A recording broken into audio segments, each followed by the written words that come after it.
This year, I finally took the time to play all the Grand Theft Auto games, which is something I've been wanting to do for a while because I love this series. One thing I didn't realize, however, is just how much my perspective on different aspects of the game could change with these playthroughs. And most notably, I noticed that the difficulty in Grand Theft Auto games is really weird. Albeit a little bit of a blanket statement, I genuinely found through playing each of these games that the difficulty was all over the place. Some extremely easy, some extremely hard. No way! No! With each game creating difficulty in vastly different ways. In many instances, this added to the enjoyment of the game, but this was not always the case. So I figured it was appropriate to make a video covering the overall difficulty of the Grand Theft Auto franchise, including what I liked, but more importantly, what I didn't like. One disclaimer I'll put out right away is that the Grand Theft Auto series does not allow you to choose a difficulty level, which I thought was worth mentioning because, as you'll soon learn, certain titles being locked to one difficulty can pose a huge issue if done incorrectly.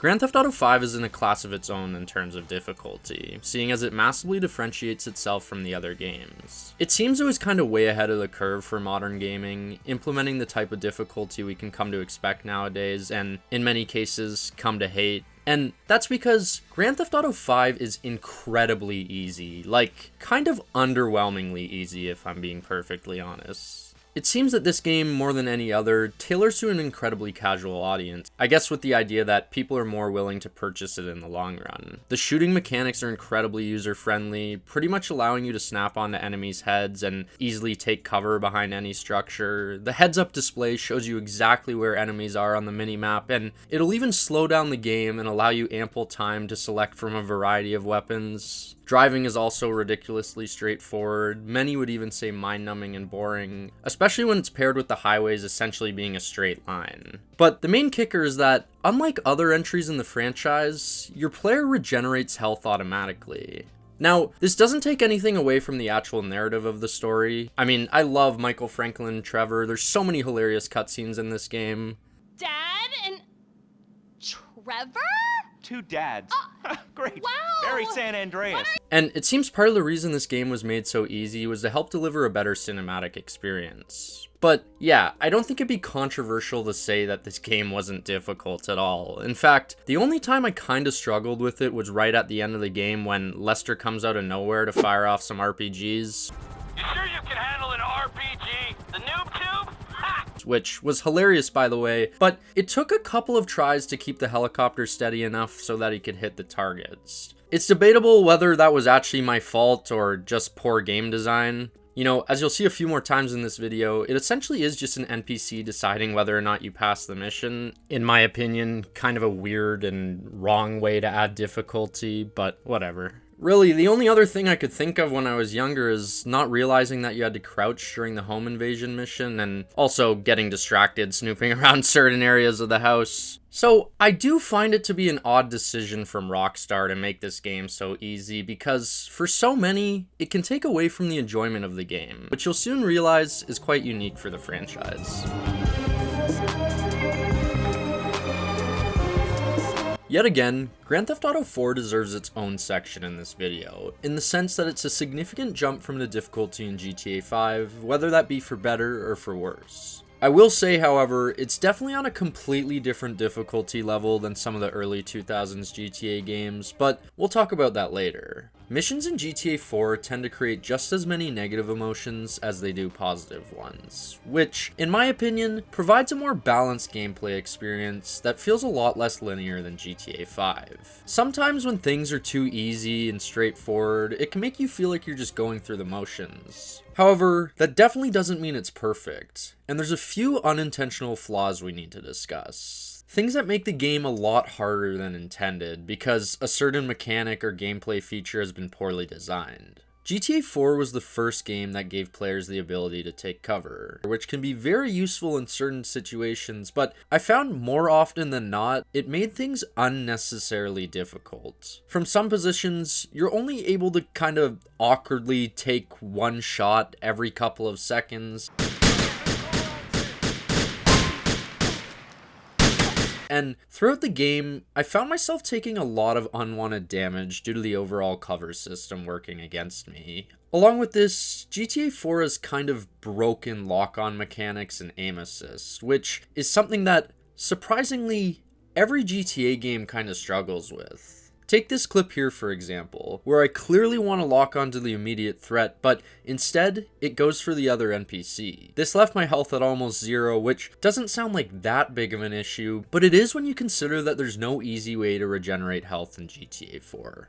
Every bit of health really does count, and the only way to get more of it is to stumble across these little green health packs throughout a mission, which appears a lot less commonly than you might think. But oh my gosh, the excitement of finding one of these things in a time of need is top tier. Especially in a more difficult mission such as the bank robbery where you're in a bunch of long drawn out gunfights, you really need to play things safe and try to preserve your health as much as possible. Overall, in comparison to GTA 5, each mission actually requires a bit of patience and planning to succeed in. Quite frequently before you start a mission, you'll need to call the paramedics and pay them to get back to full health. Or you can hit one of the food vendors on the street. Then you're gonna make your way over to Ammunition to buy some body armor, since extra protection is quite useful in this game, and sometimes it's even necessary. Oh yeah.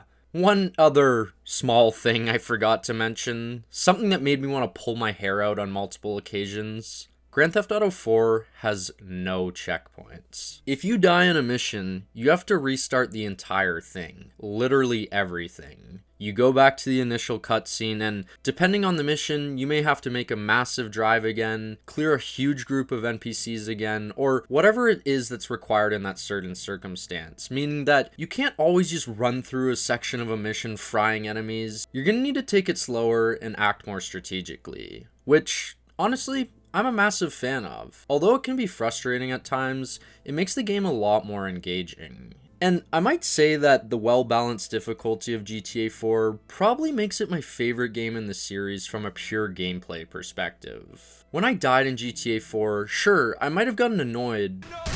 No way! No But there was rarely ever a time that I blamed the game. I knew each and every time that I could have taken things slower instead of rushing and trying to get the mission over, and it probably would have ended better for me. Still, there's many situations in this game that categorize as being of kind of weird difficulty, whether that's super hard or super easy. For any of you familiar with GTA 4, you know there's a lot of missions that require you to go over the toll bridge, which can result in a little bit of waiting in traffic, or else the cops will chase after you. This slows you down a bit, but it's not the end of the world. What can be the end of the world, though, is when the traffic glitches during a mission and affects your ability to complete it properly. Take the mission Rigged to Blow, for example, where my truck is fitted with sensitive explosives, meaning that I gotta be very careful when I'm driving or else the truck will explode. This got a lot harder when the traffic glitched out in the middle of my route and completely stopped, with this driver just not taking the opportunity to move forward. Remembering that I can't just plow through all these cars or else the truck will explode. Surprisingly, this happened again when I was tailing a dealer that was on his way to meet one of his suppliers. The traffic literally just stopped. Bro. And again, keep in mind, I gotta keep a safe distance from his car or it'll alert him, but I also need him to keep driving so he can get to the location. So I actually had to go ahead and move the glitch car out of traffic so that everything could get moving again. A prime example of one of those weird things that can make gameplay more difficult. This, again, is a little frustrating, but nothing that ever bothered me too much. One thing that kind of did get on my nerves is some of the NPC interactions, where you need to get information out of somebody or force them to do something, and they kind of just easily and very awkwardly give it to you with no difficulty at all. The best example of this is when you're game ending this guy off the cliff, so you point your gun at him, ready to do the deed, and not only does he not put up any sort of a fight, he doesn't even react to this life-threatening situation in any way, shape, or form. So if I had to point out something perhaps too easy and underwhelming, it would probably be this. Also, I have a whole section of the video carved out for Grand Theft Auto's police, so I'll skim over it now, but the amount of police in GTA 4 is absurd. No joke, literally within the first minute of the game, the very first car I hijacked, a cop car came out of nowhere and I became wanted. I'll also give an honorable mention to the fact that in some missions after a big gunfight, Rockstar cleared the streets of any moving or parked cars to make it harder to get away from the police, which can definitely make things a lot more difficult. All in all though, the missions in GTA 4 were definitely somewhat difficult. Oh my.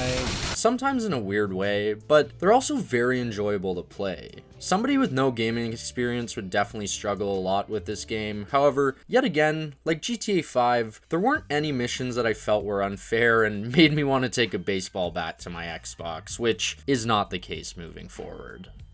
Where do I begin, and how do I put this delicately? At certain moments, playing GTA 3, Vice City, or San Andreas is complete and utter hell. To the point where even people who have never played these games are aware of how weird and inconsistent the difficulty is in them. All we had to do was follow the damn train, CJ. Whether you're playing on the originals or the definitive editions, these games encompass all the struggles mentioned from GTA 4, such as a lack of health regeneration, no mission checkpoints, and difficult weapon mechanics, but they also introduce a whole new struggle. With the overall fact being that, in general, the missions are built to be way harder, and are often made even more difficult through development shortcomings. Weirdly designed missions are a lot more prevalent in the earlier titles, and often makes you contemplate your life more than you already are as you sit in your parents' basement playing 20-year-old video games. The most well-known example of this is San Andreas' Wrong Side of the Tracks mission. This one took me an embarrassing amount of time to complete, and I'm not alone in this, hence the reason that it's a well-known meme.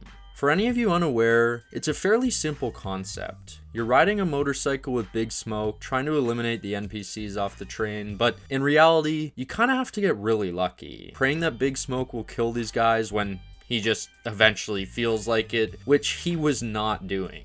Seriously, this mission probably lost me more brain cells than GTA 4 and GTA 5 combined, so much so that after running through this mission for a while, I ended up breaking one of my biggest rules in gaming: looking up how to do something on YouTube. I thought to myself, surely there's an easier way to do this. And there was. A golden method that would help me circumvent Big Smoke's sloppy shooting. Just kill this final person right here. I know you can do it. I know you can do it. Oh my god, this, like... But my excitement lasted for a whole 2 seconds, before realizing this did nothing for me. Jesus, man. No! Let's go, let's go, let's go! Okay. Yeah, so... Even though I'm a huge fan of San Andreas, at certain times, imperfections can be more prevalent than the many great successes of Rockstar's development. I mean, it's fine to have missions that are difficult, but it's less acceptable when the outcome of a mission is somewhat out of your control. And unfortunately, poorly designed and weirdly difficult missions is not just unique to San Andreas. In fact, it gets worse. Vice City caused me to break my rule again. This time, after meeting Umberto in the cafe, which, by the way, can I just sidebar and say, am I the only one that when I play GTA games kind of forgets the relevance of certain people and who they even are and how you met them? Maybe I just don't pay enough attention, I don't know. Anyways, after meeting this super important person in the cafe, he requests that you jack a Haitian car and use it to sneak into their camp and rig the place with explosives. Fairly simple task, nothing you wouldn't expect from a GTA game. However, it was never described exactly what this car looks like or where you can find it. At first I thought I was missing something and just didn't pay enough attention to the cutscene or missed some sort of cue, but I guess you genuinely just had to get lucky hijacking a random car. Dude, I'm so confused.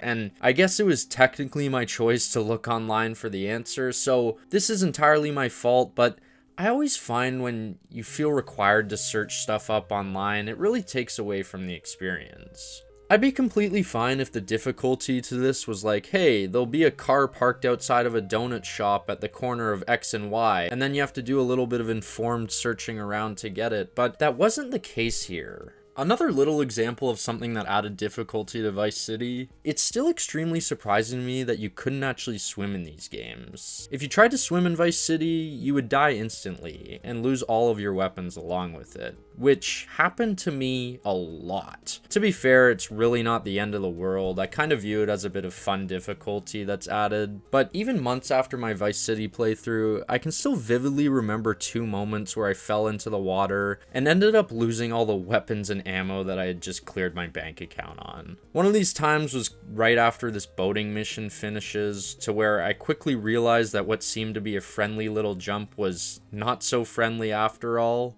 At least for me, I guess I'm a noob, I don't know. At one point I was also just looking to pick up this health pack, but I ended up doing quite the opposite of what I wanted. When it comes to GTA 3, it can be summed up super quickly. This game kind of expects perfection at all times, as one little mistake can just cause things to go completely wrong. When you look around online, a lot of the people will tell you that some of the missions towards the end of the games are super hard, which is true, but I didn't even need to go that far. Within the first hour of gameplay, I already had multiple examples of things that made me want to tie a rope around my neck. Driving in GTA 3 is way less player friendly, which I found out in the first 5 minutes of the game, flipping my car over and immediately failing the first mission without any chance to recover. Speaking of this, if your car doesn't catch fire from your poor driving, the game will be sure to send dozens of trucks after your crappy limo to make it catch fire for you, just to make sure you don't get too cold during your playthrough. The difficult driving's even more apparent when you're in a race, because you can lose control extremely easily, whereas the NPCs are F1 level drivers, and you'll realize very quickly that you need to have a near perfect run to win this race, as one small mistake will leave you in last place for eternity. Oh yeah, that is if your car doesn't catch on fire first. But not to worry, I eventually won, and then we were off to some chiller vibes with the mission Cutting the Grass, while Salvatore tells me I need to find a snitch. So, as instructed, I wait for Curly Bob to enter his taxi so I can tail him. The game told me to wait here, but oh wait, I immediately spook him and get a mission failed. Are you This is all just to show you that even early on in GTA 3, I went through a lot of struggles. I didn't even need to go to the later examples to show how hard this game is. But to be fair, I also wanted to leave time for something else. Something that you're probably surprised I haven't mentioned yet.